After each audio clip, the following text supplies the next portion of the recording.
Estamos seguindo a história em 2 Reis 5. Essa é uma das histórias mais conhecidas da vida de Eliseu, essa cura de Naamã.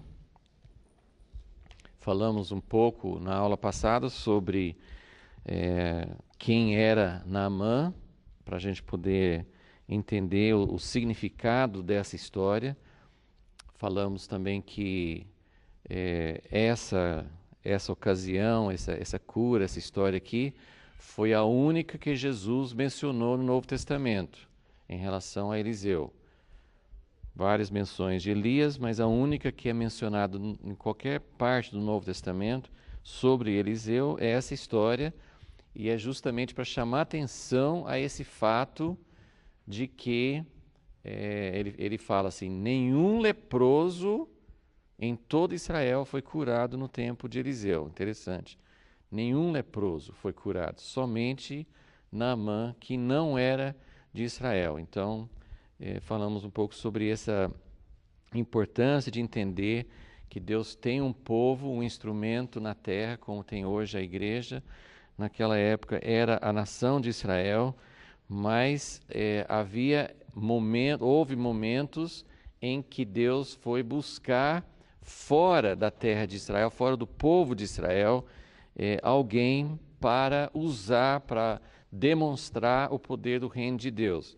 Então, lembrando sempre desse contexto, se Elias representa o anúncio do reino de Deus, o aviso, Elias é um precursor, como João Batista foi de Jesus.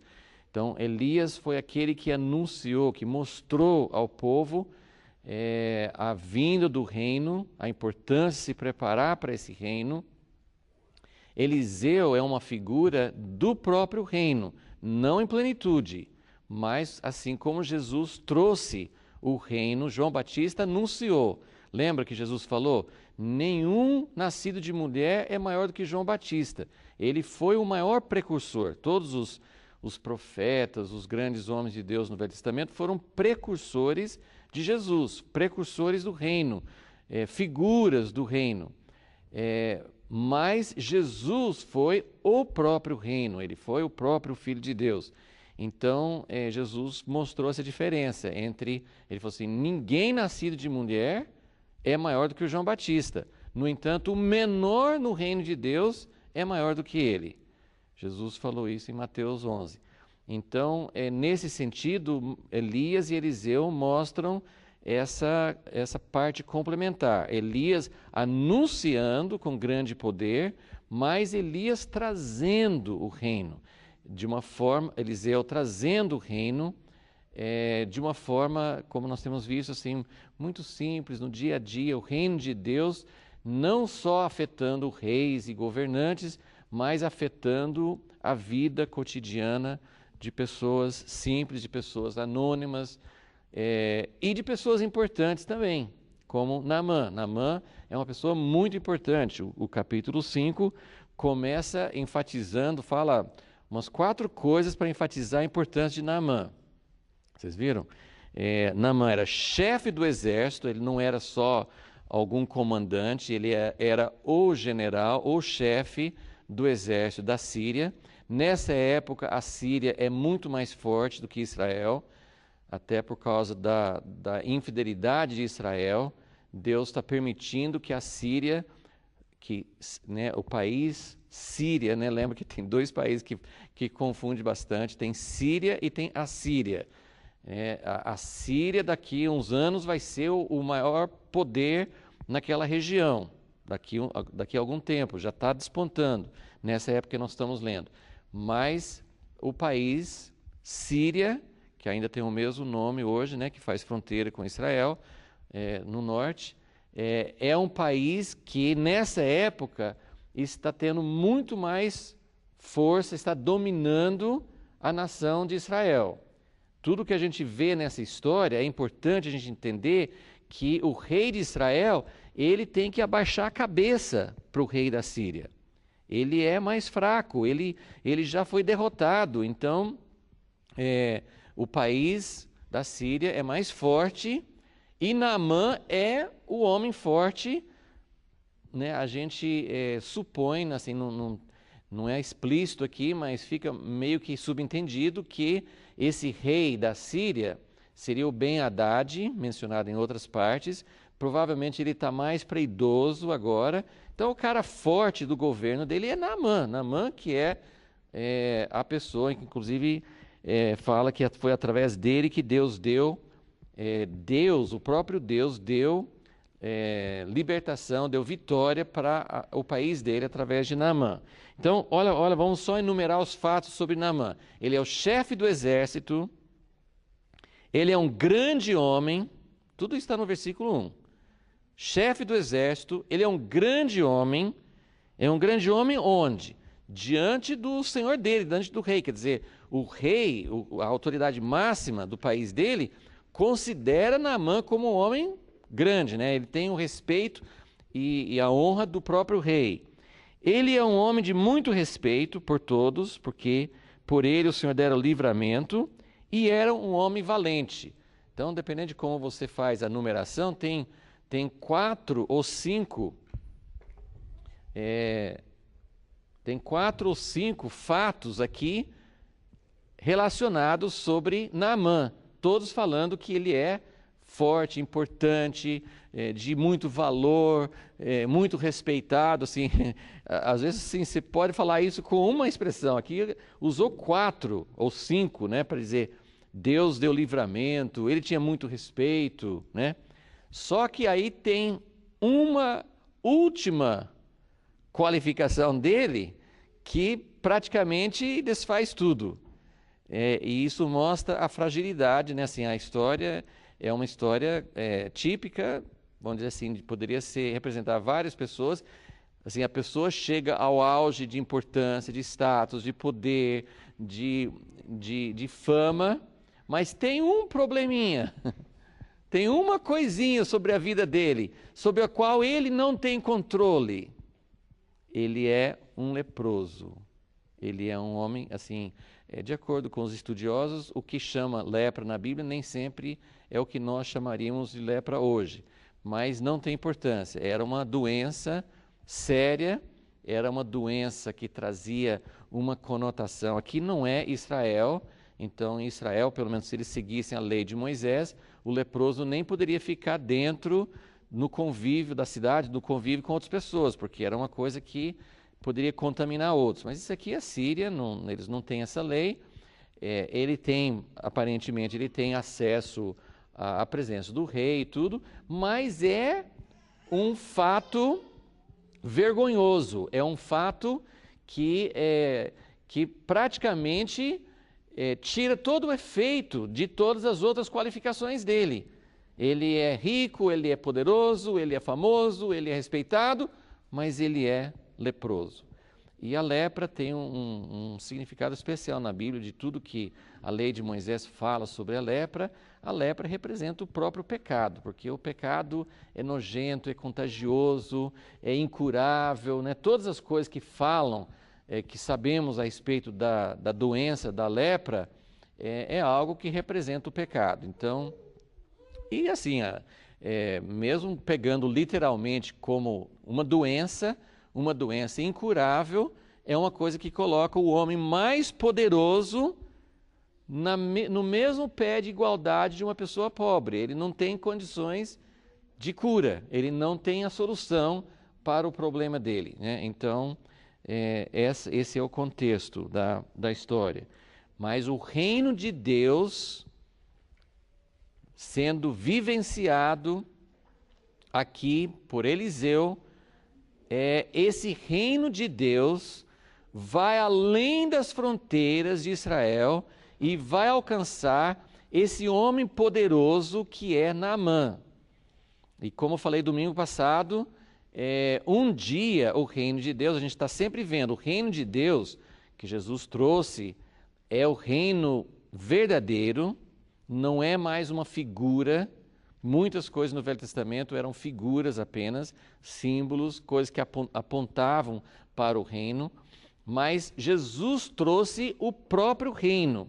não em plenitude, mas ele trouxe o reino. O que é o reino? O reino é a vida de Deus, é a vida de ressurreição, é a vida que é superior a essa vida natural. Então, isso não é só uma coisa a respeito da qual nós falamos, que nós esperamos um dia, mas o reino de Deus traz ao nosso alcance, a esfera onde nós vivemos hoje, traz esses poderes do reino de Deus. Como fala em Hebreus, nós podemos agora experimentar, provar os poderes da era vindoura. Não é fantástico isso? A era vindoura não vai ter morte, não vai ter doença, não vai ter guerra. A era vindoura é a perfeição do reino de Deus. Mas nós podemos provar desses poderes agora. Isso é o reino que Jesus trouxe e esse é o reino que Eliseu, no ministério dele, ele estava trazendo isso de uma forma diferente de qualquer outra época na história de Israel. Não foi a única época de milagres, mas é a única época de milagres no Velho Testamento em que pessoas comuns, a vida comum das pessoas era transformada e tocada pelo reino de Deus. Em nenhuma outra época, os milagres de Deus eram feitos com esse propósito, como nós vemos aqui com Eliseu. Então, essa história é para mostrar isso, o reino de Deus, numa época em que Israel, essas 10 tribos de Israel, o reino dividido, essas tribos estão sendo, de maneira geral, tem pessoas fiéis ali, mas o governo e a maioria das pessoas nessas 10 tribos não estão servindo ao Deus verdadeiro. É interessante isso. Nessa época que vem o reino de Deus com Eliseu. A maioria das pessoas em Israel não estavam servindo a Deus e o próprio rei, como nós vamos ver daqui a pouco. Então, também não vou demorar nessa parte, mas falamos sobre essa menina. Foi, no versículo 2, saíram tropas da Síria e da terra de Israel levaram presa uma menina que ficou ao serviço da mulher de Naamã. Ela foi tomada como escrava. É uma criadinha, mas ela é escrava. A Síria, ela domina, mas não totalmente, assim, não é que ela governa diretamente Israel, mas a Síria é mais forte e ela faz mais ou menos o que ela quer com Israel. E isso aqui foi assim, de vez em quando, estou precisando de uma escrava para trabalhar na minha casa. Então, Naamã era forte, era poderoso, ele era comandante do exército, ele mesmo, ou ele mandou os soldados dele irem e atacaram uma vila e levaram embora uma menina. E a gente falou sobre essa menina, que nem sabemos o nome dela, e ela foi o instrumento de Deus para trazer o reino de Deus para Naamã. Ela não é a pessoa que ora por Naamã para ele ser curado. Não é ela que ora. Mas ela dá testemunho. E, como nós vimos, assim, ela podia estar amargurada, ela podia estar pensando que lá onde ela está, na casa de Naamã, que eles serviam a outro Deus, que não ao Deus verdadeiro, ela podia ficar intimidada, ela podia ficar com raiva de quem pegou ela como escrava e não falar nada, mas ela demonstra aqui, no versículo 3, oxalá o meu Senhor estivesse diante do profeta que está em Samaria, ele o restauraria da sua lepra. Isso é interessante por várias coisas, Uma assim, como eu falei assim, ela quer o bem para os senhores dela, para Naamã e a esposa. Ela quer bem a eles. Ela não está ali para querer mal. Ela não tem a teologia que muitas vezes nós temos hoje, assim. Claro que Naamã está com lepra, ele é um idólatra, que você espera? Né? Deus, claro que está pesando a mão sobre Naamã. Esse Naamã tem que se arrepender, ele tem que morrer mesmo, porque ele não é de Deus. Ela não tem essa atitude, ela não está pensando, né? Ele não é do povo escolhido de Deus, ela não tem essa teologia. Né? Ela tem simplesmente um anseio, oxalá. Né? Ela não tem complicação, ela não prega uma mensagem, ela não fala, ela não fica raciocinando em será que Deus quer curar, será que Deus não quer curar? E outra coisa, pelos registros e pela própria palavra de Jesus no Novo Testamento, nunca tinha havido, ela não sabia de nenhuma cura de leproso. Jesus disse, nenhum leproso em Israel foi curado. Por que ela fala que oxalá meu servo estivesse com Eliseu, com o profeta, porque ele curaria da lepra? Ela não sabia, será que cura de lepra? Ela sabe que o profeta de Deus é um instrumento de Deus para trazer o sobrenatural, para trazer o reino de Deus. Então, assim como a gente falou, essa coisa do reino de Deus é uma coisa natural, era muito natural. Eliseu agia com naturalidade. Tem veneno na panela? Põe um pouquinho de farinha lá. Não tem pão, esse pão não dá para todo mundo? Não tem importância, coloca esse pão aí que vai dar para todo mundo. A mulher não tem filho? Chama ela aqui, você vai ter um filho o ano que vem. Ele não ora, ele não jejua, ele não pergunta para Deus se Deus quer, se não quer. Ele é muito natural. E essa menina, de alguma forma, a gente não sabe que contato que ela teve, como é que ela soube, mas ela usa essa mesma naturalidade. No reino de Deus não tem leproso.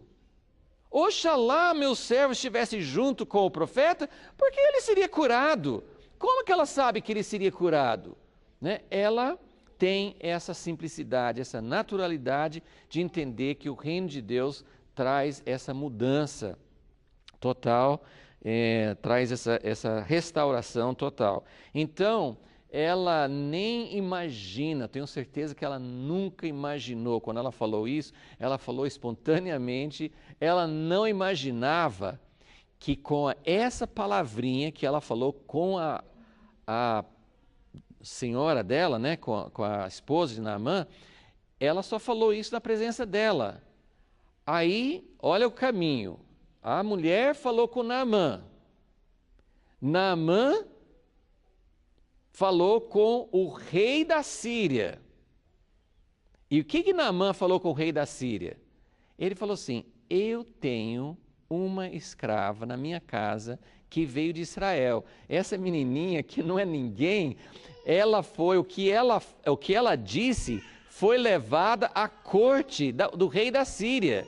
Ela chega lá diante Naamã chega lá diante do rei e fala assim, a menina falou que em Israel tem cura para mim. Tem cura. E o rei da Síria fala assim, se tem, eu vou escrever uma carta para o rei de Israel. Então a menininha que não é ninguém, a palavra dela vai para o rei da Síria e do rei da Síria vai para o rei de Israel. Olha só que coisa interessante, né? Uma simples palavra, mas expressando a fé que ela tinha no reino de Deus, né? A gente precisa acreditar mais no poder da palavra de testemunho, porque nós não sabemos o que vai acontecer, né? A gente não tem que falar assim, Deus, me ajude, me dá uma oportunidade, porque eu quero falar algo que vai chegar ao rei da Síria. Não foi assim que aconteceu. É natural, é ser natural, testemunhar, e Deus se encarrega do resto, né? Então a gente viu o quanto que foi importante o papel dessa serva ou escrava israelita. Ok? Então no versículo 4, Naamã ele foi ao seu senhor e lhe disse o que a menina da terra de Israel havia falado. Então, o reino de Deus afeta pessoas simples, como essa menina que está na casa de Naamã. Afeta pessoas simples. Mas através das pessoas simples, pode chegar até os reis. Agora, outra coisa que fica claro nessa história é que, embora o testemunho, que isso, claro, era de Deus, porque Naamã é uma pessoa importante na Síria. A cura dele vai ser conhecida não só pelos familiares, mas vai ser conhecido porque foi para o rei. Então, o rei da Síria, obviamente, vai saber que quem curou Naamã foi o Deus de Israel. Então, apesar, assim, uma parte da história aqui, que nem dá o nome, essa história nem dá o nome do rei da Síria e nem do nome do rei de Israel. Então, isso sempre é significativo. Por que a história não fala o nome? Porque o reino de Deus é mais importante do que os reis. E quem está trazendo, quem é o instrumento, né? Os reis acham, quando Naamã foi para o rei da Síria, ele falou assim, pode deixar comigo. Se tem algum recurso para você em Israel, já que nós somos mais fortes, o rei de Israel tem que fazer o que eu mando, pode deixar comigo, eu vou mandar uma carta para o rei de Israel. Não é assim que a cura vai acontecer. A cura não depende do rei da Síria mandar um comunicado para o rei de Israel. O reino de Deus está acontecendo num nível totalmente diferente. Claro que Israel, povo de Deus, o rei de Israel, deveria ser um instrumento de Deus, deveria saber o que Deus está fazendo. Se vem uma carta, se vem um pedido de um outro país, fala assim, olha, Naamã, meu servo, tem lepra, você tem alguma solução para isso? O rei de Israel, olha qual deveria ser a resposta dele? Claro, nós servimos a Deus, não sou eu que vou curar, mas tem um Deus em Israel que cura e eu vou te encaminhar. Mas olha como acontece a história. Então, versículo 4, ele foi falar com o rei da Síria. Versículo 5, o rei da Síria fala, vai, anda, enviarei uma carta ao rei de Israel. O rei da Síria, ele gosta muito de Naamã, ele quer que Naamã seja curado. Fala assim, é possível isso? Então, nós vamos providenciar. Assim Naamã partiu, levando consigo 10 talentos de prata, 6.000 siclos de ouro e 10 mudas de vestidos. Eu até não fui atrás disso, mas eu vi em algum lugar que quando, acho que o pai de Acabe comprou a região de Samaria, que não tinha cidade de Samaria ainda, ele pagou menos para toda aquela área onde ele construiu Samaria do que esse dinheiro que Naamã está levando. Isso é só para ter uma referência, né? Quando eles compraram toda a região onde iam construir uma cidade, ele pagou menos do que isso. Então, ele está levando muito dinheiro, né? Eles são ricos, têm condições. Isso é uma coisa errada, a cura não se compra, mas Deus não está levando isso em consideração porque Naamã não conhece os caminhos de Deus, ele acha que tem que fazer dessa forma, mas isso não tem problema nenhum para Deus. Quando a pessoa busca, nós não temos muitas informações sobre Naamã, as informações que nós temos estão aqui nesse capítulo. Nós não podemos afirmar, Deus mandou essa menina para Naamã, porque Naamã já era um homem temente a Deus. A gente não tem muita informação sobre isso. A única coisa que nós temos é no versículo 1, fala que Deus tinha dado vitória à Síria por meio de Naamã. Também não prova que Naamã é um homem de Deus, mas, de alguma forma, ou pela necessidade, porque ele é leproso, ou, quem sabe, ele tinha... Essas coisas são mistérios, a gente não sabe. Por que Deus escolheu Naamã? Naamã já era uma pessoa que buscava a Deus, apesar de ser idólatra, mas no coração dele ele queria o Deus verdadeiro? A gente não sabe, isso aí não temos como sondar isso. Mas o importante da história é, ele tinha uma necessidade grande, essa doença dele. Ele é um homem arrogante, como vai aparecer na história. Ele tem muito orgulho, mas isso faz parte do homem natural, né? Ele é um homem orgulhoso, mas ele tem necessidade e ele está buscando realmente aquilo que vai trazer uma... Acho que só aí tá, acho que tá bom. Só isso é suficiente para que ele encontre. Então, a pessoa às vezes começa buscando da maneira errada. A pessoa começa buscando, ele vai buscar cura com dinheiro. Ele acha que porque ele é um homem poderoso, ele é um homem de posse, ele vai chegar lá e quem quer que seja que vai atendê-lo lá, o próprio rei, alguém, ele vai conseguir favor, ele vai ser recebido, ele vai ser atendido por causa do dinheiro dele. E Deus vai mostrar que não é. Então isso assim, faz parte da busca inicial, mas não é assim que ele vai encontrar com Deus. Então ele parte levando esse dinheiro.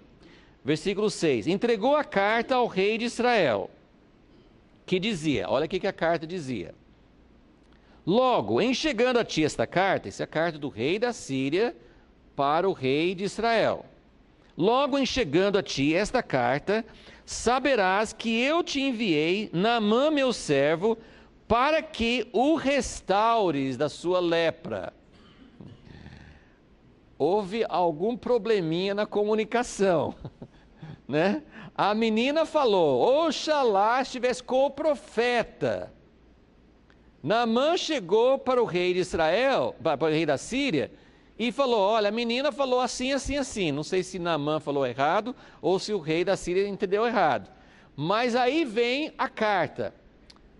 Eu estou sabendo que tem um jeito em Israel de curar essa lepra de Naamã. E eu sou o forte, você tem que fazer o que eu quero, então dá um jeito, cura esse homem da lepra dele. Aí, por mais que isso fosse uma mensagem errada, o rei de Israel, ele tinha que saber o que estava acontecendo, ele tinha que saber, puxa, né, o cara está falando que eu vou curar, mas claro que eu não vou curar, mas ele está falando do Deus verdadeiro, e quem representa o Deus verdadeiro é o profeta Eliseu. Tem um Deus em Israel, mas o rei de Israel faz de conta que esse homem está me pedindo? Ele rasga as roupas, porque ele percebe nisso, ele acha, e poderia até ter um fundamento, ele fala assim, o que esse homem está me pedindo? Eu vou curar Naamã? Quem sou eu? Tudo bem, ótimo, quem sou eu, né? O rei de Israel está falando, quem sou eu? Ótimo que ele está falando isso. Mas ele nem pensa, ele nem fala. Na hora, eu não sei se ele ficou tão apavorado ou ele não serve ao verdadeiro Deus, ele é filho de Acabe. Jezabel ainda está por aí, né? Ela não aparece na história, mas ela está bem viva por aí, ela não morreu ainda. E eles estão servindo a outros deuses. E ele não fala, ele não dá nenhuma esperança, ele não dá nenhuma notícia de que Deus pode curar. Isso é uma figura da situação da igreja, né? A igreja, ao invés de ver nisso uma oportunidade, dar glória para Deus, dar oportunidade para Deus, a igreja fala assim, misericórdia, nós não podemos fazer nada com isso, nós não temos nenhum poder. Que isso? Né? Eu não tenho nada a ver. E ele está procurando, né, o rei de Israel, falou assim, veja só como o rei da Síria, ele quer uma oportunidade para dizer, está vendo, ele não fez o que eu quis, então eu vou lá, vou acabar com ele, vou fazer uma guerra. O rei de Israel acha que o rei da Síria vai usar isso como uma oportunidade, mas isso é para mostrar duas coisas. Uma, que o reino de Deus não tem nada a ver com esses dois reis. O reino de Deus está acontecendo, e lembra assim que o rei de Israel, na tipologia, na figura para nós, o rei de Israel não representa o presidente do Brasil, dos Estados Unidos, os governantes assim. O rei de Israel na Bíblia, ele é governante do povo de Deus.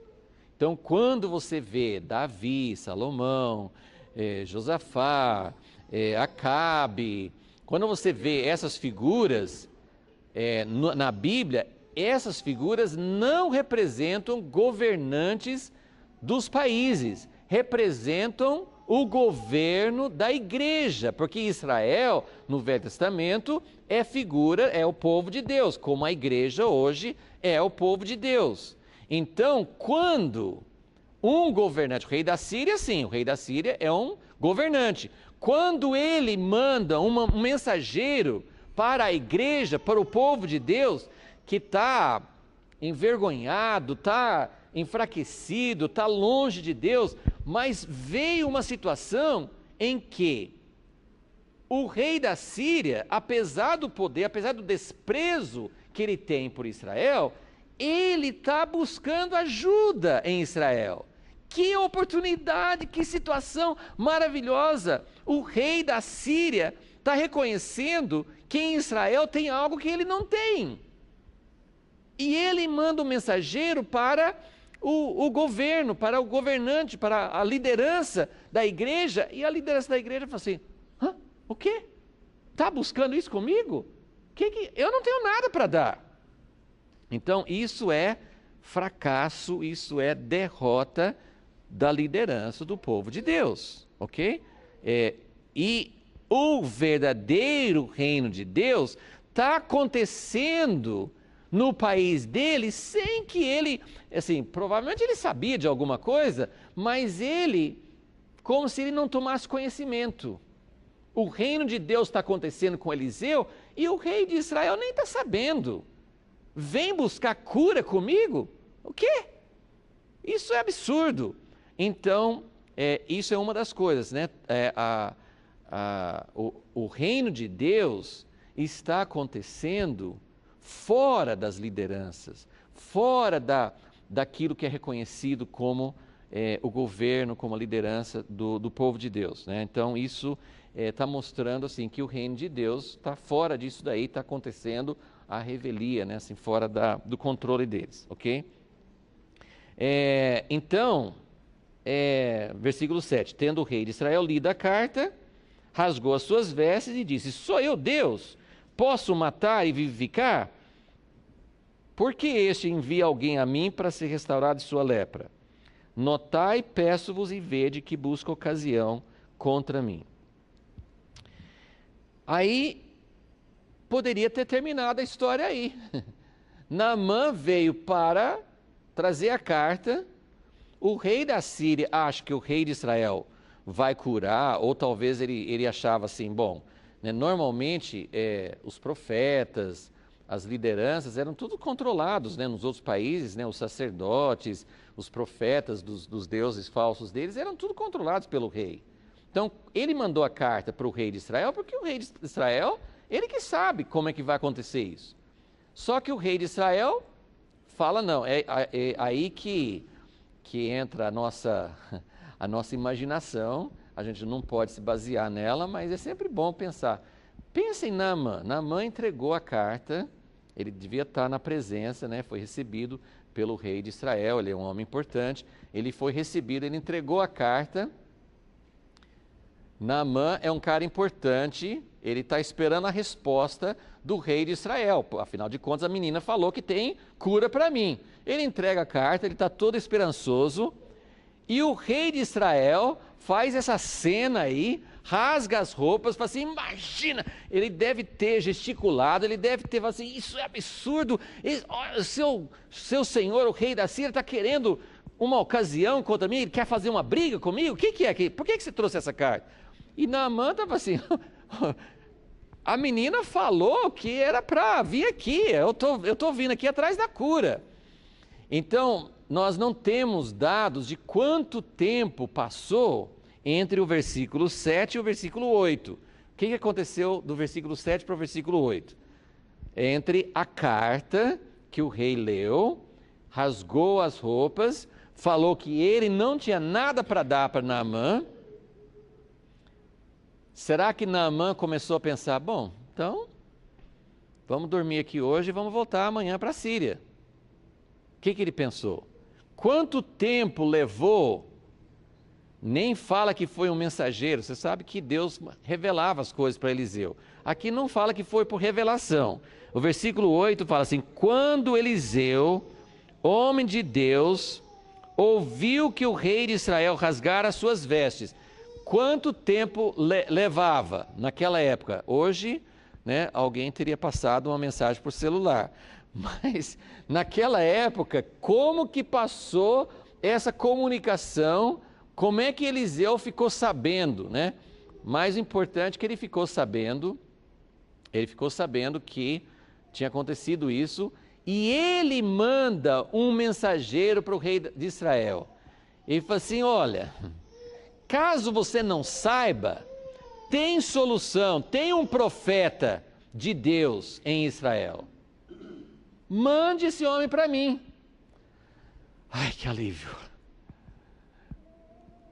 Então, né, acho que mais do que rápido, o rei de Israel quis ficar livre dele e falou assim: olha, vai então para Eliseu, se entenda lá com ele, né?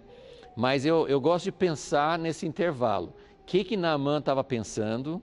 Se ele estava quase desistindo, se ele estava fazendo planos de voltar para a Síria, se ele estava falando assim: puxa, que mentira, acho que foi uma notícia errada. O que ele estava pensando, né?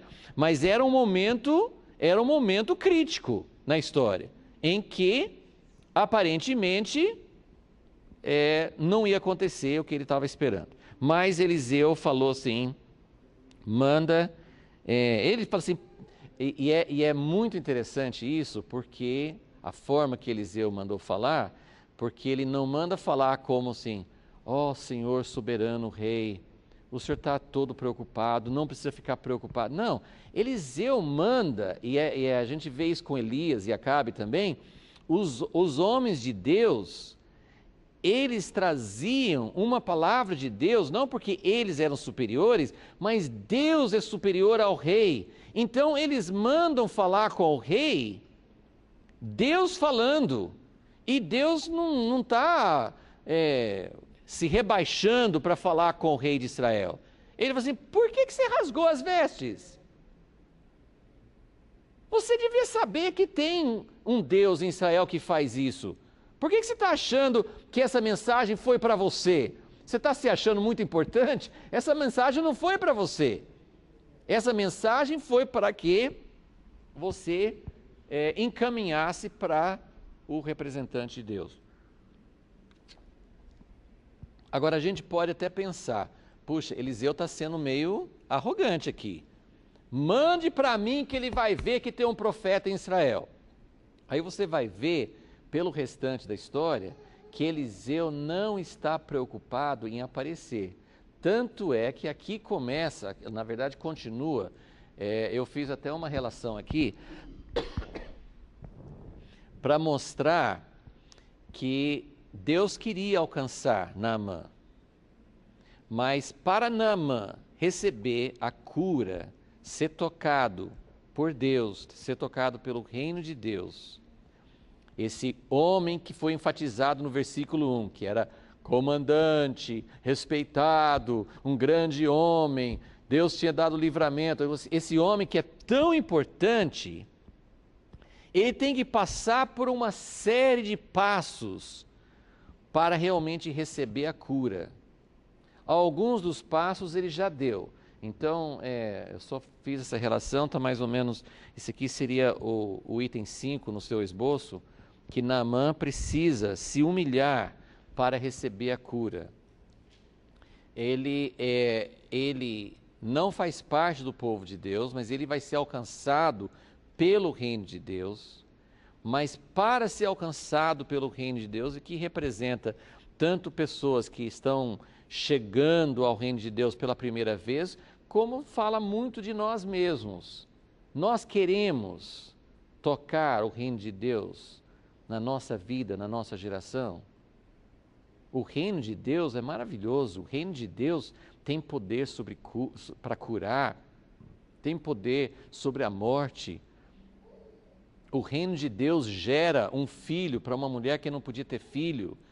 o reino de Deus ressuscita um filho depois que morreu. O reino de Deus purifica uma comida envenenada, de tal forma que as pessoas possam comer livremente, sem problema nenhum. Não é maravilhoso o reino de Deus? Agora, como é que entra no reino de Deus? Do jeito que Jesus falou com Nicodemos: se você não se tornar uma criancinha, se você não se humilhar, se você não abaixar sua cabeça, você não vai entrar no reino de Deus. E Naamã, então, uma parte da história aqui é para mostrar que Deus está indo para fora de Israel, para alcançar alguém fora de lá. É para mostrar a menininha, como Deus pode usar uma garota escrava, anônima. É para mostrar que o rei da Síria e o rei de Israel, eles não sabem nada do reino de Deus, não vai acontecer através deles.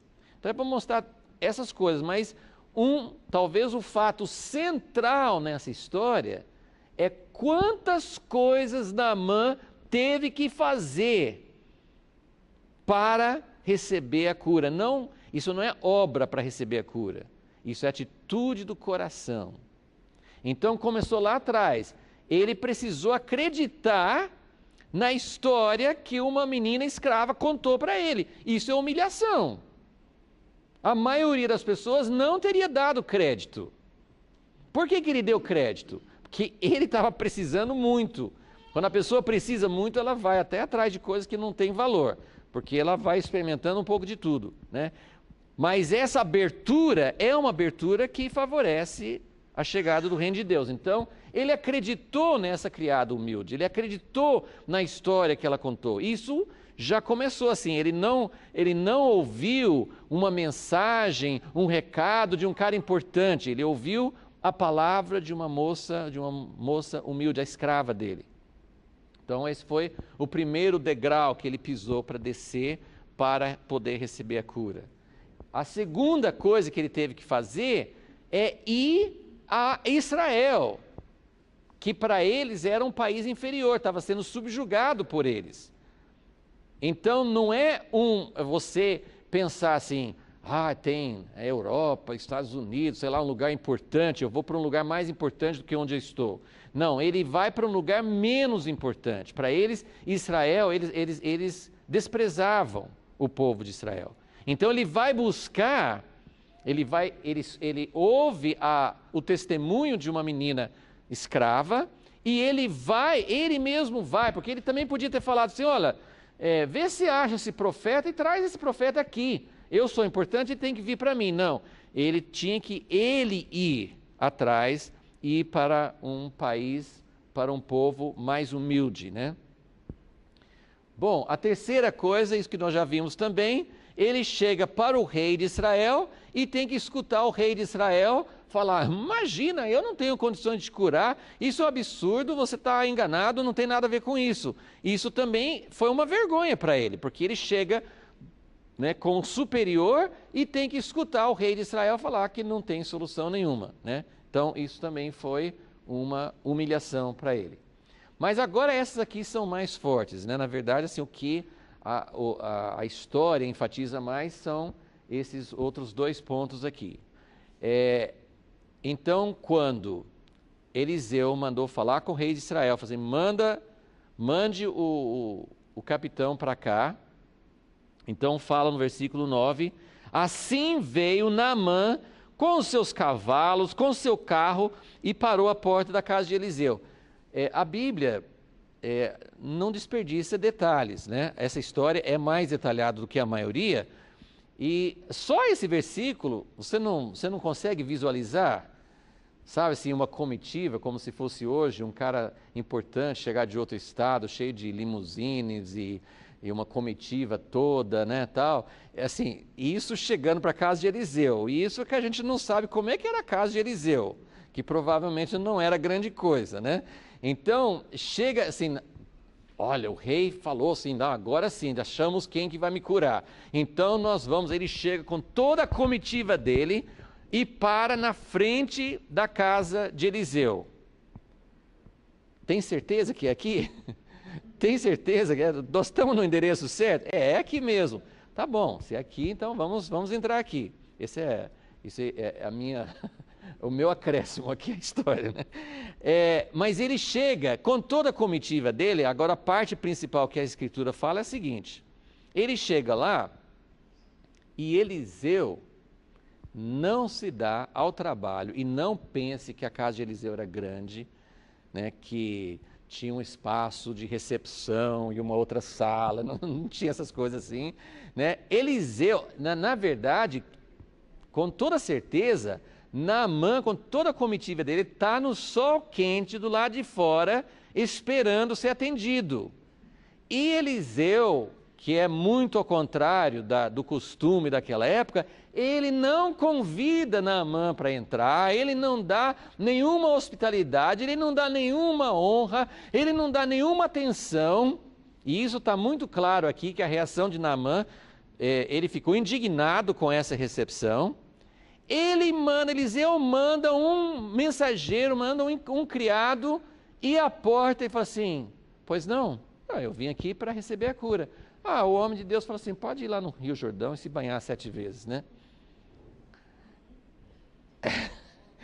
Ele deve ter demonstrado isso na frente ali, né, assim, que absurdo, ele não vai me receber, ele não vai, é isso, é só isso. E ele vai embora pisando duro, ele vai embora muito bravo. Então, até aqui, pelo que a gente, né, passo 1, 2, 3, parece que Naamã tá aceitando, né? Ele tá entrando, vou escutar a menina, vou para Israel. O rei de Israel não fala nada, mas eu fico ali esperando. Quer dizer, até aqui foi tudo bem, mas chegou no ponto 4, agora foi demais, né? 2 coisas que ele fala. Primeiro, ele nem saiu para me atender. E ele fala, qual a expectativa? Gente, Naamã tinha feito na cabeça dele um cenário para como que ele ia ser curado. Como que ele sabia como é que seria curado? Mas ele fala assim: eu esperava que ele saísse, que ele invocasse o nome de Deus, que ele passasse a mão dele, eu quero sentir a mão dele. Não é isso? Assim, tem alguma diferença com hoje? Nós queremos que alguém, e Deus faz isso, não é que Deus nunca faz. Deus pode fazer isso. Só que ele fez na cabeça dele uma imagem, todo um cenário, como que vai ser a cura, e Deus não fez do jeito que ele esperava. E ele ficou muito indignado. Versículo 11. Não, vamos ler a mensagem, versículo 10. Eliseu mandou-lhe um mensageiro dizendo: vai e lava-te 7 vezes no Jordão, e a tua carne te será restaurada e serás purificado. Olha como a gente não escuta até o fim.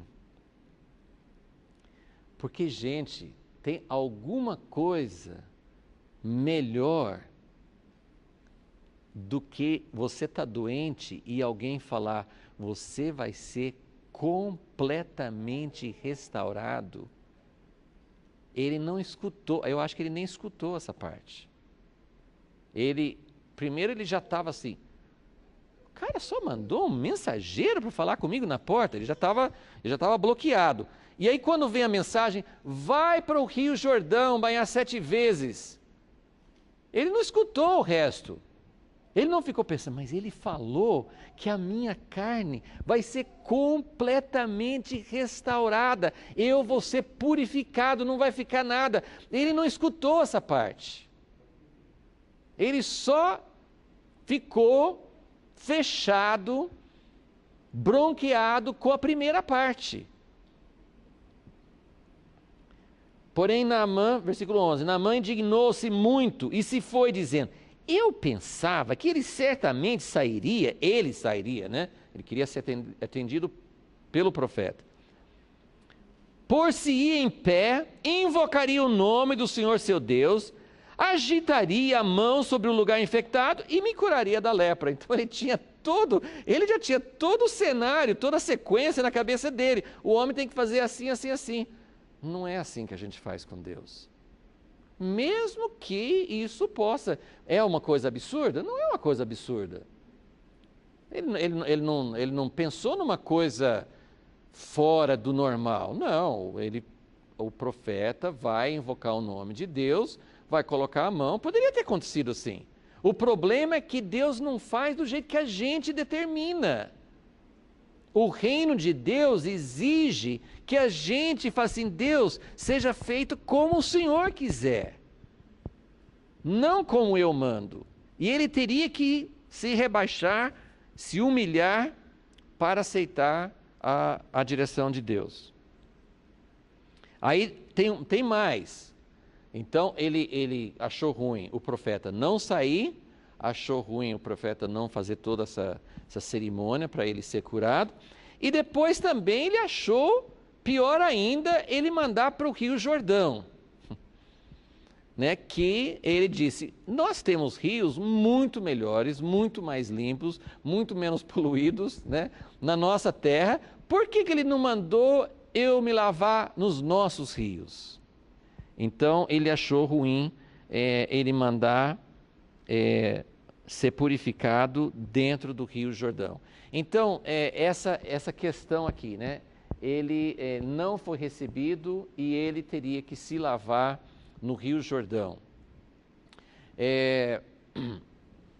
E aqui entra o ministério, já mencionamos isso rapidamente no domingo passado, que mais uma vez a história mostra o papel importante dos empregados, dos servos, né? Que quando Naamã está indignado assim, e isso, gente, isso você pode aplicar em muitos sentidos, né? Não precisa ser só relação de empregados. Às vezes nós estamos perto de alguém, pode ser nossa esposa, nosso marido, nosso filho, algum parente, alguém na igreja, um amigo, pode ser assim, você pode colocar várias pessoas nesse papel. Naamã está indignado porque ele achou absurdo o que Deus está pedindo dele. E muitos amigos, conselheiros, parentes, ao invés de fazer o que esses servos fizeram, fazem o contrário. É mesmo, eu também achei absurdo. Olha, isso, imagine você tão importante e nem ser recebido pelo profeta. Isso é um absurdo, eu também acho, vamos embora, aqui não tem nada de Deus nesse lugar, né? Tem gente que, ao invés de ajudar, reforça a ideia errada. Deu para entender? Então, olha como eles não reforçaram, isso seria um erro, reforçar a ideia de Naamã. Poderia ter ajudado, ao contrário, né? Ajudado a se afastar de Deus. Isso seria um erro. O outro erro que às vezes a gente comete também é falar o certo, mas de uma maneira errada. Claro, eles eram empregados, então eles tinham que falar com humildade. Nós, com essas pessoas que eu falei, às vezes não nos sentimos como, nós não fazemos de uma maneira humilde, nós fazemos de uma maneira altiva. Ah, você que está errado, você que está orgulhoso, para de fazer isso e tal. Naamã não teria escutado se alguém tivesse batido de frente com ele. Olha a sabedoria desses empregados. Falaram com humildade, chamaram ele de pai, né? Era um termo de respeito. Meu pai. Então trataram com respeito e chegaram com um conselho assim, muito humilde, de um jeito assim: meu pai, pensa um pouquinho, se ele tivesse pedido uma coisa muito mais complicada, se ele tivesse falado assim: suba no monte, faça uma penitência, faça um sacrifício, faça um trabalho, sei lá, se ele tivesse pedido algo mais difícil, você teria feito, não teria? Agora, ele pediu uma coisa simples, mas vergonhoso. Eu não sei avaliar quanto seria vergonhoso. Eu imagino que o importante, imponente Naamã descer no Rio Jordão, à vista dos camponeses, das pessoas por perto, tirar toda a sua parafernália, sua roupa bonita e descer no Rio Jordão, que ele considerava pior, mais sujo, sei lá, Eu acredito que isso era uma humilhação para ele. Era uma coisa dura para ele fazer.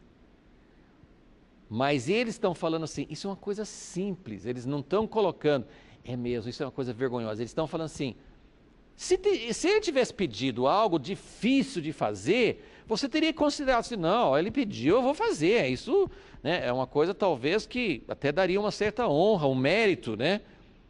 Ah, você tem que pagar um valor, né? Você teria pago. Ele teria feito várias coisas para conseguir a cura. Agora eles falaram com ele, meu senhor, isso é muito simples. Você não vai perder nada. Eles não falaram assim, mas é quase como se estivesse falando, se você não for curado, o máximo que vai acontecer com você é que você vai ficar sujo, depois você volta para casa e toma um banho, mas assim, não vai trazer nenhum problema para você. Então, eles foram com humildade, foram com jeito, né? A gente precisa aprender a ajudar as pessoas que estão próximas a nós nas atitudes que são empecilhos para o reino de Deus. Vocês estão entendendo? Para o reino de Deus, não só nesse contexto imediato de cura, mas para a gente experimentar o poder do reino de Deus, nós precisamos nos esvaziar, nós precisamos nos humilhar, nós precisamos ter o Rio Jordão. Lembra, o Rio Jordão, na Bíblia, ele fala muito assim de morte ao velho homem, morte à sua honra, reputação, orgulho, autossuficiência. O Rio Jordão representa isso. E ele mandou 7 vezes. O que significa 7? Uma coisa completa. Sabe assim, não é uma vez. Até assim, em figuras, nós podemos dizer que, isso é usar uma simbologia, não está muito contido no contexto dessa história. Normalmente, acho que a gente não deveria assim, sair muito fora do contexto, mas acho que vale a pena a gente pensar que, no tempo de Moisés, o Mar Vermelho representava o batismo nas águas, a nossa conversão, a nossa entrega inicial. Enquanto que o Rio Jordão, para entrar na Terra Prometida, representa a morte ao velho homem, que é algo que, só porque nós aceitamos Jesus, essa experiência do Rio Jordão, nós não temos ainda. E, nesse caso aqui, nessa figura aqui, são 7 vezes. E eu fico pensando, também não é uma figura muito próxima a isso aqui, porque ele ficou dentro do Rio Jordão. Eu imagino assim que ele abaixou no rio, né, até se molhar. Eu lembro como criança, até achar depois, quando eu li na Bíblia, eu falei assim, nossa, mas não está do jeito que eu li na historinha, né? Que tinha uma historinha que nem lembro onde que foi, como que foi, que contava assim contava essa história de Naamã e falava assim, que ele foi no Rio Jordão e abaixou uma vez e olhou, não aconteceu nada. Baixou outra vez, não aconteceu nada. 3 vezes, 4 vezes, 5 vezes, 6 vezes, nada. E depois, quando eu li na Bíblia, eu falei, a Bíblia não fala isso, né? Que ele foi olhando cada vez e não viu nada, né? Mas eu acho que até cabe essa possibilidade de pensar assim, mandou 7 vezes. 7 vezes ele abaixou. E se ele tivesse feito 4, 5, 6, não teria acontecido essa purificação. E o que isso representa? Porque, olha, gente, a forma como a Bíblia fala, assim, a gente não sabe exatamente como que era essa doença, se provavelmente não era o que a gente conhece como lepra, mas era alguma doença da pele. Do jeito que a Bíblia fala aqui, versículo 14, pelo que ele desceu, mergulhou no Jordão 7 vezes, conforme a palavra do homem de Deus, e a sua carne foi restaurada. Do jeito que descreve aqui, teria tido um jeito de ter uma cura, se era uma ferida, sei lá, né, uma úlcera, alguma coisa assim na pele, poderia ter secado, mas ficado uma marca. Entende?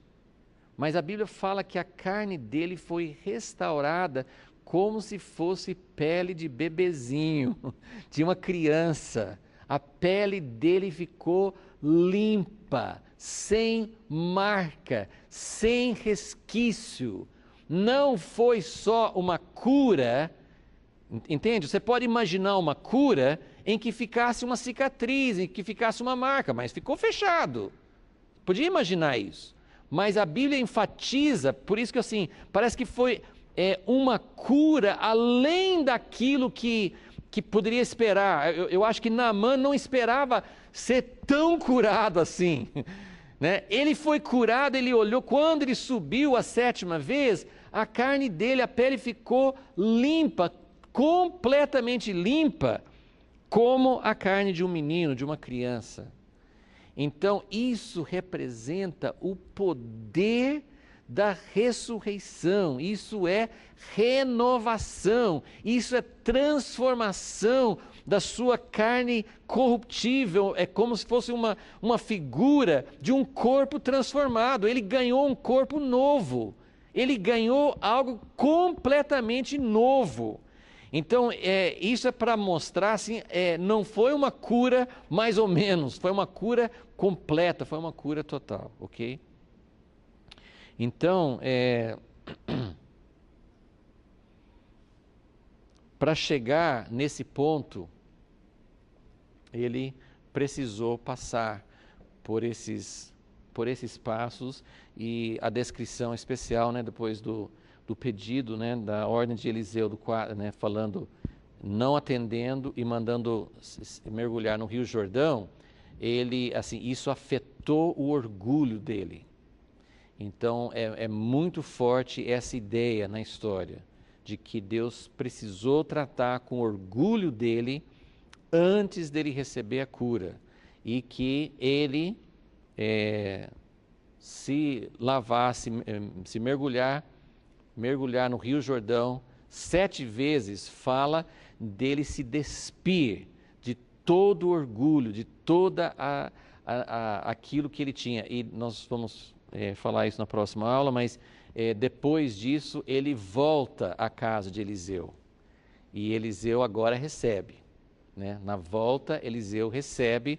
Tem mais coisas para a gente ver, mas eu queria só lembrar, assim, Eliseu mandou um recado para o rei de Israel: mande Naamã para cá que ele vai ver que tem um profeta. Pode parecer orgulhoso da parte de Eliseu, mas você percebe que Eliseu agiu de acordo com a direção de Deus. Ele não se apresentou para Naamã: aqui sou eu sou o profeta. Ele mandou um mensageiro, em parte para tratar com o orgulho de Naamã, mas em parte também que quando Naamã voltou, versículo 15, ele não voltou dizendo: agora sei que você é um grande homem de Deus. O que está escrito no versículo 15? Ele não voltou ligado à pessoa de Eliseu. Ele não engrandeceu a pessoa de Eliseu. Ele falou assim: agora conheço que em toda a terra não há Deus senão em Israel. Então foi muito importante. Eliseu, ele fez o papel do profeta. Qual o papel do profeta? Não é chamar atenção para si.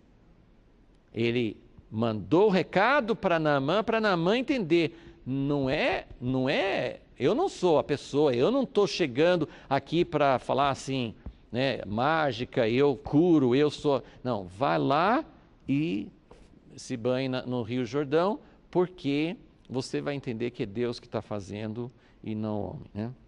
Então houve realmente assim um reconhecimento. Naamã reconheceu a grandeza de Deus, né? E isso que foi maravilhoso. Isso foi o reino de Deus tocando a vida de Naamã. E ele, como uma autoridade em outro país, é um prenúncio, é uma amostra do que Deus vai fazer em toda a terra. Todo joelho vai se dobrar um dia. Mas aqui Deus estava mostrando em uma pessoa. E isso é uma coisa que a Bíblia fala sobre os últimos dias também. Que governantes, autoridades, grandes figuras no mundo, antes da volta de Jesus, quando Jesus voltar, todos vão confessar que Jesus Cristo é Senhor. Mas antes dele voltar, Deus vai demonstrar o poder dele de uma forma diferente. E isso me inspira muito, porque a igreja não tem dado um testemunho, não tem apontado para o reino de Deus, tem apontado para si mesma, mas nós cremos que Deus vai levantar grandes testemunhos e que as pessoas vão reconhecer que Deus é o verdadeiro Deus. Amém? Senhor, nós colocamos nossa vida diante do Senhor. Nós também estamos precisando abaixar, mergulhar no Rio Jordão. Estamos precisando nos despir do nosso orgulho, da nossa reputação, da nossa justiça própria, da nossa autossuficiência, de tantas coisas que nos impedem de entrar e de experimentar o Teu reino, Senhor. Nós que somos Teu povo, como naquela época, muita gente em Israel não conhecia o poder do Teu reino. O Senhor trouxe um homem lá da Síria para ser tocado pelo Teu reino. Ó Deus, que o Senhor não precise nos deixar de lado para buscar outras pessoas. Queremos que o Senhor busque outras pessoas, mas queremos nós entrar, se nós queremos também estar participando do Teu reino, queremos abaixar a nossa altivez, o nosso orgulho, a nossa capacidade própria, o nosso conceito próprio. Ó Deus, pedimos por nós mesmos, por Tua igreja, por Teu povo, e queremos, ó Deus, muito que o Teu reino se manifeste mais uma vez, para que até autoridades possam reconhecer e ver que o Senhor é o verdadeiro Deus e que o Senhor vai trazer o Teu reino para esta terra, Senhor. Nós pedimos isso em nome de Jesus. Amém.